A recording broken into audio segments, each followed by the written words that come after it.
The approach into Chennai International Airport is one of the nicer ones in India. As you come in over the sea, loop all over the city and land at the airport. However, as you roll off the runway, particularly if you're facing west, on the remote tarmac, you can see a bunch of old Kingfisher Airlines ATR-72 aircraft pretty much rotting away. This got me thinking, whatever happened to the rest of the once proud and large Kingfisher Airlines fleet? Watch this video to find out more. The first thing to remember is that when Kingfisher Airlines ceased operations on the 20th of October 2012, there was not one Kingfisher Airlines but two, the second being Kingfisher Red, the name given to the former Air Deccan operations that Vijay Mallya had acquired in April 2008. Kingfisher Airlines' well-publicized financial problems had meant that many leasing companies had already taken away planes from the airline. On the 20th of October 2012, the combined fleet of aircraft of Kingfisher and Kingfisher Red stood as the following: 2 ATR-42, 26 ATR-72, 4 Airbus A319, including Vijay Mallya's personal private jet, 15 Airbus A320, 7 Airbus A321, and 5 Airbus A330-200 aircraft. At the start, the going was very good for Kingfisher Airlines. During the 2005 Paris Air Show, Vijay Mallya placed orders for 5 A330-200, 5 A340-500, and 5 A380 Super Jumbo aircraft from Airbus. He even arranged for the Airbus A380 to be brought to India on a tour. The great and the good of Delhi and Mumbai took joyrides over the skies of their cities. I was very fortunate to be invited on the aircraft during its Mumbai flight, and I was amazed to see almost every major Bollywood star on board the aircraft, amazed at the size and the engineering marvel that is the A380. The first 5 A330-200 aircraft were delivered between June and August 2008, and Kingfisher promptly used them to start international flights between India and London Heathrow. The 5 A340-500 aircraft were also ready and waiting at Toulouse. But then, on September 15, 2008, everything changed. The collapse of Lehman Brothers brought the global financial industry to its knees. And with banks refusing to forward money to airlines, Kingfisher found itself unable to take delivery of any of these 5 aircraft, leaving Airbus with 5 brand new A340-500s with nowhere to go. A340-500s were never delivered to Kingfisher Airlines. The story of their placement is symptomatic of what happened to the remainder of Kingfisher Airlines' aircraft.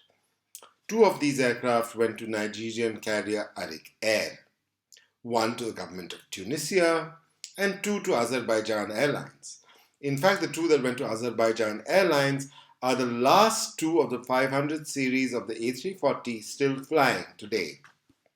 It shouldn't surprise you that the A340-500s took some time to place, 5 years in the case of the Azeri A340-500s.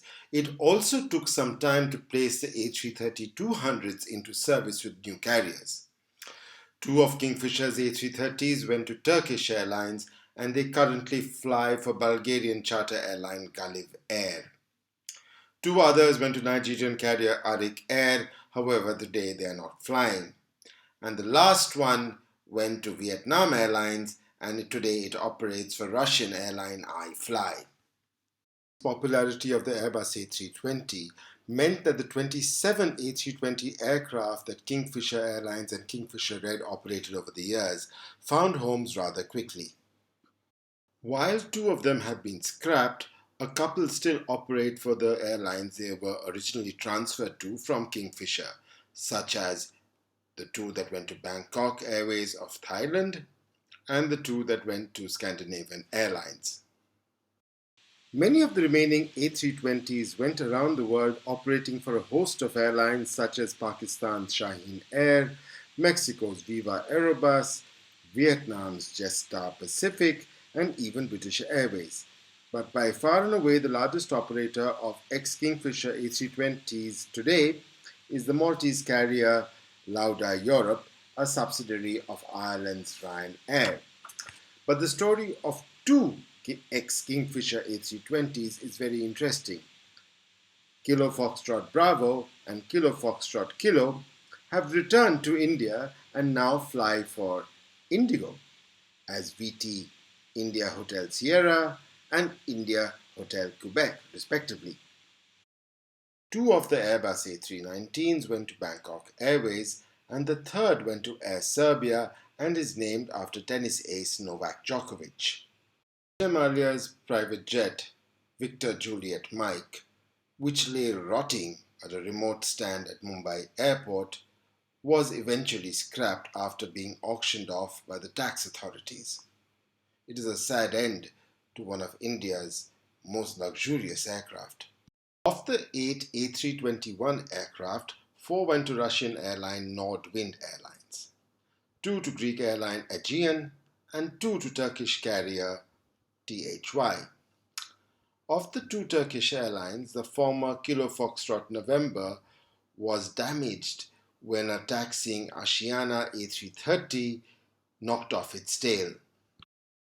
Kingfisher and Kingfisher Red operated a large fleet of ATR aircraft, 3 ATR-42s and 27 ATR-72s. One of them, Kilo Alpha Charlie, turned out to be Kingfisher's only hull loss when it overran the runway at Mumbai Airport operating a flight from Bhavnagar back in 2009. Some of the remaining aircraft stayed on in India, going to startup airlines Pegasus Air and Carnival, both of which folded up soon after they started. 2 even went to Jet Airways, which unfortunately also ceased operations in 2019. Several of the other aircraft today operate for Nepalese carrier Yeti Air, and those went directly from Kingfisher and some even from Thai's Nok Air, which had taken them from Kingfisher. When Kingfisher Airlines ceased operations, some of the ATR-72 aircraft were barely 4 years old. Yet, it took a long time to find some of them homes. For example, Kilo Alpha Papa lay around for 6 years before it eventually went to Yeti Airlines. As we saw at the start of the video, 7 ATR-72 fuselages are rusting away at Chennai Airport. One of the aircraft, however, has found new life as a movie set. Kilo Alpha India is currently at Kolkata's Prayag Film City. 2 more ATR aircraft are at the aircraft graveyard at New Delhi, and 2 of them strangely appear to be missing. If you find out about them, please let me know in the comments below. Thank you for watching this video, and please subscribe for more